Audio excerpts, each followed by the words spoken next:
ಒಂದು 50 ವರ್ಷ ಬಂದಿದೆ. ಹಂಗೇನೆ ಅವ್ರದ್ದು ತುಂಬಾ ದೊಡ್ಡ ಮೂವಿ, ಆವಾಗಲೇ 2012 ಅಲ್ಲೇ ಅಷ್ಟು ಬಜೆಟ್ ಇರೋ ಮೂವಿ ರಕ್ತ ಕಾಶ್ಮೀರ ಈ ಸರ್ತಿ ರಿಲೀಸ್ ಆಗ್ತಿದೆ. ಇದು ನಮ್ದು ಸುದ್ದಿನ. ಹಂಗೇನೆ ನನ್ನ ಕಮಲ ಫಿಲ್ಮ್ ತುಂಬಾ ದೊಡ್ಡ ಫಿಲ್ಮ್. ಆ ಶೂಟಿಂಗ್ ಆಗುವಾಗ ನಾನು ಕೂಡ ಸ್ಪಾಟ್ ಅಲ್ಲಿ ಇದ್ದೆ.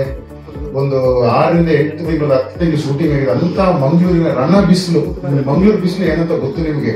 ಅಂತ ಬಿಸಿಲಲ್ಲಿ ಕೂಡ ಸಾರ್ ಯಾವಾಗಲೂ ಅಷ್ಟೇ ಗಂಟೆಗೆ ಸೆಟ್ನಲ್ಲಿ ರೆಡಿ. ನಾನು ನೋಡಿರೋ ಎಕ್ಸ್ಪೀರಿಯನ್ಸ್ ಹೇಳ್ತಾ ಇರೋದು, ನಾನು ಅವ್ರ ಮುಂದೆ ಮಾತಾಡೋಷ್ಟು ದೊಡ್ಡ ವ್ಯಕ್ತಿ ಅಲ್ಲ, ಆದ್ರೂ ನನ್ನ ಎಕ್ಸ್ಪೀರಿಯನ್ಸ್ ಹೇಳ್ತಾ ಇರೋದು.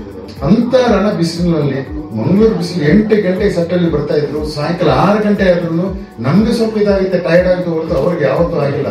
ಆ ಸ್ಫೂರ್ತಿ ನಮ್ಗೆಲ್ರಿಗೊಂದು ಅವ್ರ ಒಂದು ಇದು. ಸೆಕೆಂಡ್ ಬಂದ್ಬಿಟ್ಟು ಅದು ಕೂಡ ನಾವು ಮಾಡಿರೋದು ಕೋಣಗಳ ಜೊತೆ ಫಿಲ್ಮು.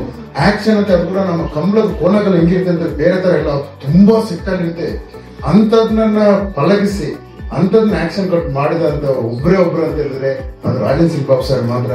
ಹಂಗೇನೆ ನಮ್ಮ ಆದಿ ಸರ್ ಅಷ್ಟು ದೊಡ್ಡ ಸ್ಟಾರ್. ನಾನು ಫಸ್ಟ್ ಟೈಮ್ ಅವ್ರ ಜೊತೆ ಕೆಲಸ ಮಾಡ್ತಾ ಇರೋದು. ಅವರು ಕೂಡ ಅಷ್ಟೇ ಎಷ್ಟು ಒಂದು ಡೌನ್ ಟು ಅರ್ತ್ ಮನುಷ್ಯ ಅಂತ ಹೇಳಿದ್ರೆ ನನಗೆ ತುಂಬಾ ಖುಷಿಯಾಗಿದೆ. ಮತ್ತೆ ಈ ಸರ್ತಿ 50ನೇ ವರ್ಷದ ಪ್ರೋಗ್ರಾಮ್ ಮಾಡಿದ್ದಾರೆ ನಮ್ಮ ಕೃಷ್ಣೇಗೌಡ ಅವರು. ಯಾರು ಮಾಡದ ಒಂದು ಸಾಧನೆ ಅವ್ರು ಮಾಡಿದ್ದಾರೆ. ಅವರು ಕೂಡ ಆಕ್ಚುಲಿ ಮೊನ್ನೆ ನಾನು ಮಾತಾಡಕ್ಕಾಗಿಲ್ಲ, ಅವರು ಕೂಡ ಇದು. ಮತ್ತೆ ಸೆಕೆಂಡ್ ಬಂದು ರಕ್ತ ಕಾಶ್ಮೀರ ಬಗ್ಗೆ ಮಾತಾಡೋದ್ರೆ ತುಂಬಾ ಚೆನ್ನಾಗಿದೆ ಮೂವಿ. ಇವರು ಆ ಟೈಮಲ್ಲಿ ಅಷ್ಟು ದೊಡ್ಡ ಆರ್ಟಿಸ್ಟ್ ಗಳು ಮಾಡಿದ್ದಾರೆ ಅಂತ ಹೇಳಿದ್ರೆ ಈ ಫಿಲ್ಮ್ ಬಂದ ತಕ್ಷಣ ಗೊತ್ತಾಗಿದೆ ಅದ್ರ ವ್ಯಾಲ್ಯೂ ಏನು, ಅದ್ರ ಕಂಟೆಂಟ್ ಏನು, ಅದು ಯಾವ ತರ ಮಾಡಿದ್ದಾರೆ ಅಂತ. ಸೊ ನಾನು ಕರೆದು ಬಿಟ್ಟು ಮಾತಾಡೋದಕ್ಕೆ ಇದು ಮಾಡ್ಕೊಂಡು ನಿಮ್ಗೆ ಎಲ್ರಿಗೂ ಧನ್ಯವಾದಗಳು. Thank you sir. ಸರಿ ಸರ್, ಆಯ್ತಾ?